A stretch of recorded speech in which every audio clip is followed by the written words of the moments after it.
So yeah, like I was saying, schools are very, very important, you know, but I think it's trying to find a balance between academics and the social aspect, if you see what I mean. Kids need to be outdoors, kids need to be playing sports, kids need to be active, you know, they need to be stimulating their imaginations. You know, not only, you know, academics is very important, of course, you want them to be literate, you know, and be able to, like even my son today, one of the classes that he does every week, I think he does it a couple of times a week actually, is a technology class, and he's literally learning how to code, mate.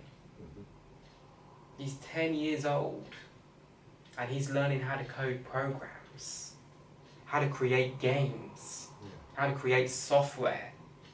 I was doing a bit of that once, right, but I got bored of it. But you see what I mean though, like at school he's been introduced to this at 10 years old. Yeah, they take it in like, you know. And he's already told me that he's creating a game. One of the things he has to do, one of his assignments, while he was at school and in his class, was creating his own game.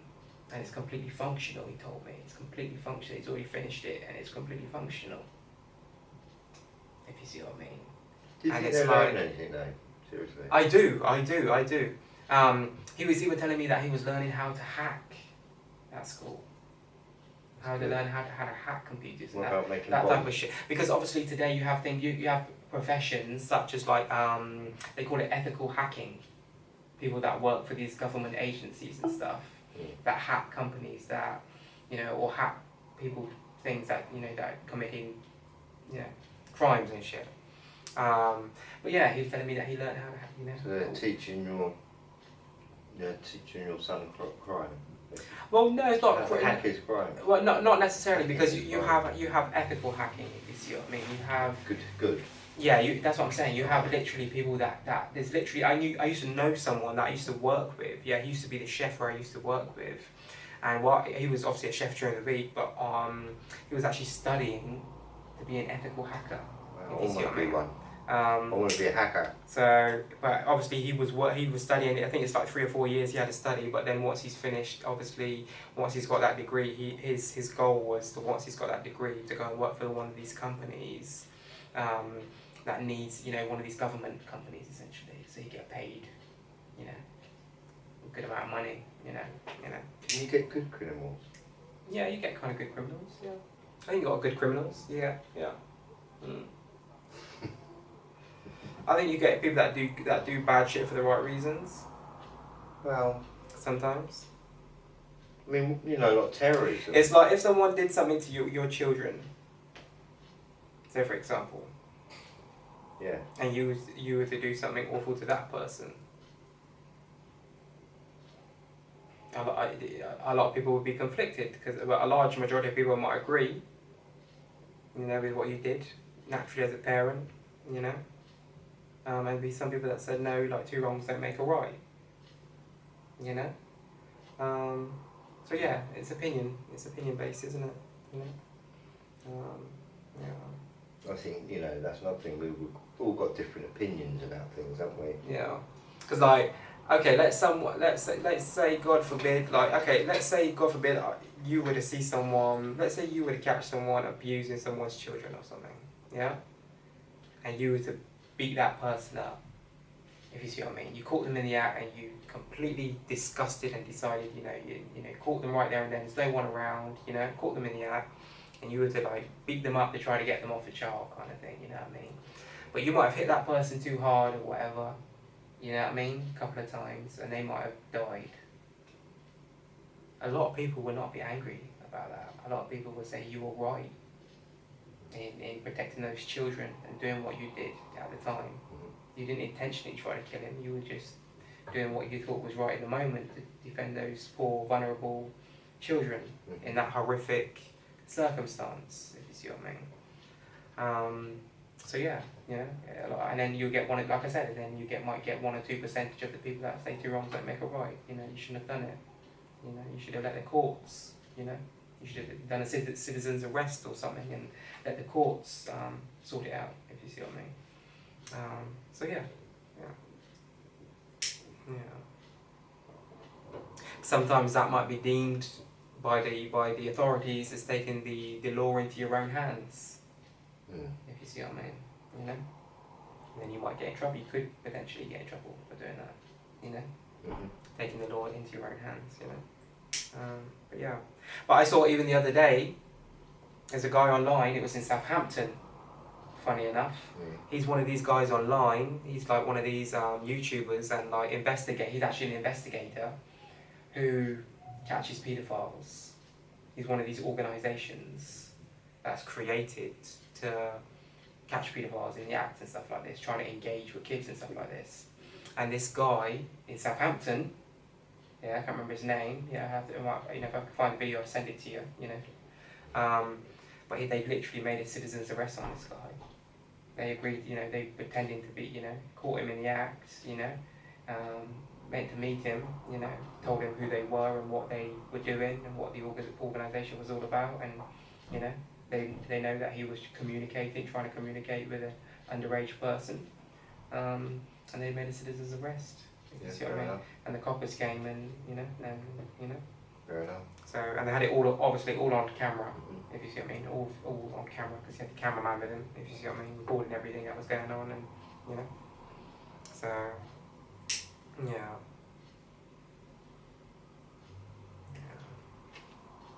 I mean, like when you get arrested, you know, they want to, you know, when they search you, you know, and you get arrested, they take all your items, don't they, off you, yeah, and they put them in a little bag, and then afterwards they give it back to you, you know, and they count every penny, you know, whether it's like 55p or anything. If you got £102 and 72 pence. Yeah. I mean, apparently the other day I saw on YouTube that somebody got searched, you know, for terrorism. Okay. That's what they do. They sort of like, if you're filming the police, they think you're terrorists, you know. And the police station's never been, you know, like attacked in history, whatever. And they say, you know, they treat you like a terrorist, you know. Anyway, they searched this guy, and they didn't find anything, you know. They didn't find his ID on him. Oh, okay. He won't give his ID out, you know. So, you know, they find that, you know, once they've searched him, they found that's a waste of time because they wanted to get the ID and haven't. Yeah. And you know, afterwards he says, "Oh look, you know, 50p's gone missing." You know, you know, it's in the papers that you know that they've stolen 50p. You know, but it's also petty, isn't it? You know, like I just find it so petty. Ridiculous. Yeah. They focus. The thing is that like I find it's almost like they focus on very like petty crime, if you see what I mean. Like instead of focusing on the real crime, if you see what I mean. Instead of focusing on all the real bad shit that's going on, if you see what I mean, and catching the people that are really doing horrific shit, terrible shit in the world. They're focusing on the average person for, you know, you get people locked up for smoking a joint. And, no, I can't believe that. And all these kind of things. I can't believe the police keep an eye out on the traffic, you know, for speeding and all that. You know, I don't think, hang on, you know, like, get someone else to do that. Do you know what I mean? The police are here for murders. But they all work in cahoots because obviously once they do that, once you catch someone speeding, and you issue a fine, yeah, that money goes back into the system, doesn't it? That money is going into the system. Yeah. So essentially, that is a way for them to essentially make money. And they use one or two of these coppers every day somewhere, heading out on the intersection somewhere on a dual carriageway, waiting for someone to go by while their cameras, you know, up and rolling. And as soon as they're going too fast, it just takes a picture. Straight away takes a picture, and they're caught, and you know they obviously get issued with a fine, and you know. I mean, it's like all these big cities, you know. I mean, I watch YouTube sometimes, you know, and you get these people walking around these cities at night time, you know, and you see a lot of people clubbing, lots of girls sort of walking in their high heels, and, you know, makeup and everything, you know, and a lot of them getting drunk. Yeah. And you know, when you get drunk, it ends up sort of like a lot of abuse as well, a little bit, you know, a lot of fighting basically. Yeah. You know, I mean, the police are sort of there in numbers, keeping an eye on these people, do you know what I mean? And, you know, they end up being quite busy that night in a funny way, you know. And I think, oh, you know, once upon a time we didn't have all this, do you know what I mean? Like, people having a good drink and getting wasted and, you know, why is it allowed in a funny way, you know? Or, I don't know. It's just I think it's a downfall for us. You know, it's not doing any good, is it? Yeah. And I think, like, in a kind of way, drink creates crime. Oh, it does. It most definitely does, and it kind of allows these people to justify the budgets for having these people, for having all these, you know, all these police and shit. Like, oh, we need to be there because we need to have all X amount of police because we know every Friday and Saturday at this place in these different locations across the UK, let's say for example, there's going to be loads of people and people drinking, and there's going to be lots of little people when they leave, if you see what I mean.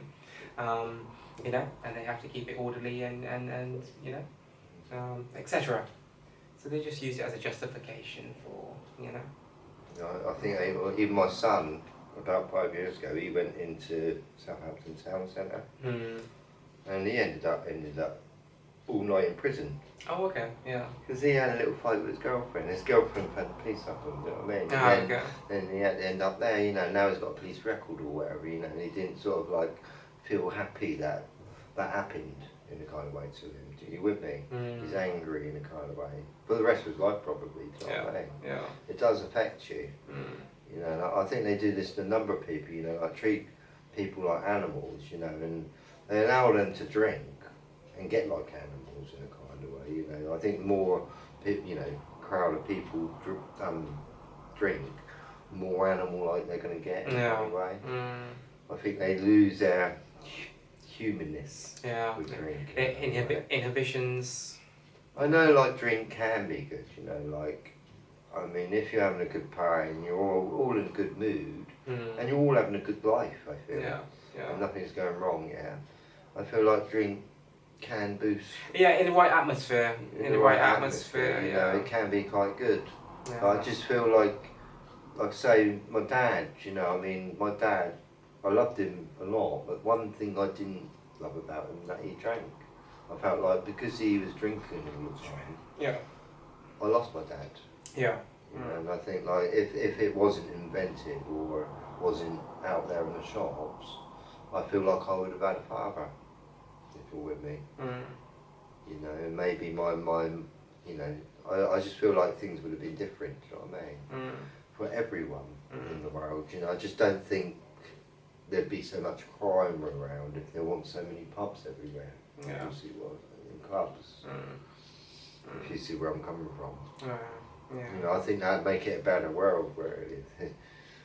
You know, I know that in a kind of way it's nice for everyone to finish work on a Friday and go to the pub and have a good weekend. Yeah, have a couple of drinks and enjoy it. And then back to Monday again, you know. It's sort of like... It's a form of escapism. Well, I know that even when Romans were here, like 1,000 years ago, you know, they were sort of like giving the worker,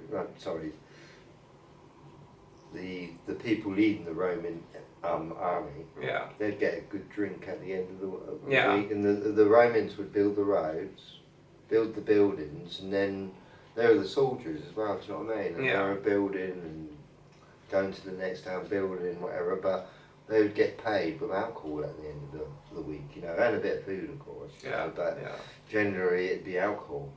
And this, I think this system evolved from that kind of way, you know. Let's put it that way, and what we got today. And I just feel like, what a poison world we're living in. You know, it's got alcohol in it, got all kinds of things in it when you think about it. Lots of temptations everywhere. Definitely.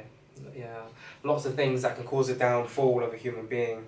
You know, lots of things that can cause addiction. And you know, destruction. You know, because a lot of people that get addicted to stuff, it becomes destructive for them. You know, not everything. You know, but you know, a lot of people sometimes it's a slippery slope for a lot of people. You know, a lot of people have addictive personalities and they don't even realise it. It'd be good if we lived in a world though without any police, without any prisons, and everybody was educated. But we don't live in that world, mate. Wouldn't it be good though? It would be amazing if we could all like live in unity and be in peace and be in harmony, and that would be wonderful. Like you know, living in ecstasy, everyone's happy and got a good life and able to eat well and live well and got a nice roof over their heads, you know, and you know. But there's a lot of divisions in our world, isn't there? Yeah. There's a lot of divisions. I think, you know. Yeah. That's what I feel. And I think a lot of people are disappointed Oh, for sure, yeah. with the life that they have. Yeah, unfortunately. Or the life we're living in. Yeah. You know, like I feel that this world could be a lot better today, really, you know, if we did the right things. Yeah. If we got, say, for instance, get rid of all the pubs, you know. I know people wouldn't like it so much, but let's face it, you know, we wouldn't be so drunk and we'd be all looking after our children in the proper way. I feel like this drunkenness is sort of like made us kind of drunk. Yeah. You know, whether you're going in the office or into politics. I mean, like Winston Churchill and all that kind of stuff, yeah, going back in time. They used to drink cigars in the office, you know, and drink, you know, whiskey and things like this, you know, in work hours, you know. Yeah. And so, even when I was younger, yeah, I was talking about me being locked up and all that kind of stuff, but even teachers back then, right up to my junior school, I think, and maybe senior a little bit, yeah, they were smoking in the staff room. Ah, yeah, of course, yeah. And drinking alcohol. Yeah. A little bit, you know, at tea breaks. You know, when I was in the playground, I know that they were smoking, and some of them, not all of them, were drinking a little bit of alcohol. Yeah. But it was the same with the pubs and everything as well. Like, how long ago was it that, like, it stopped in the pubs? What, 10 years ago? Smoking? Yeah, 15 years ago? Yeah, you know, 15 years ago, something like that. Because people used to smoke in the pubs, didn't they, as well? Yeah. Like, people used to, like, gather, not only drink in the pubs, but it'd be, everyone smoked, there'd be loads of smoke, you know, it'd be, you know, full of tobacco smoke, wouldn't it? You know, anytime you go into a pub and, you know, you know, people used to smoke it everywhere. People used to smoke in the, you know, trains, in the, you know. Yeah, they did. I remember smoking on the train, do you know what I mean? Yeah. But yeah. I think, like, when I go outside, I can smell petrol and smoke a bit, you know, and I feel like the air is not clean anyway. So what are you complaining about smoke for, in a kind of way? If you see what I'm saying, you know, I feel like I'm breathing in toxins. This is not, I don't feel like our oxygen is fresh as it used to be. Clean as, yeah, definitely. Before all this machinery come along, yeah, you know, the Industrial Revolution, all this, you know, I think our world's polluted. Water as well, poisoned, contaminated. It's awful what we've done, you know, and I think we need to go backwards in time, you know, and clean up a bit, you know, with the way we're thinking or what we're doing with the world. Yeah, definitely. Yeah.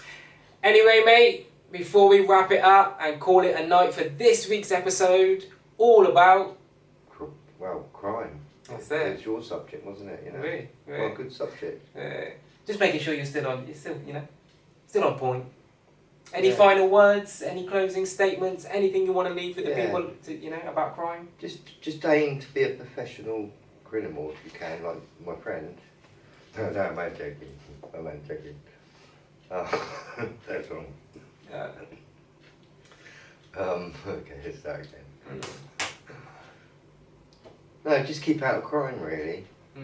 That's all I can say, really. You know, and just try to do the right thing when you wake up, rather than thinking about the wrong thing. Sometimes it's about controlling your own thoughts. Yeah.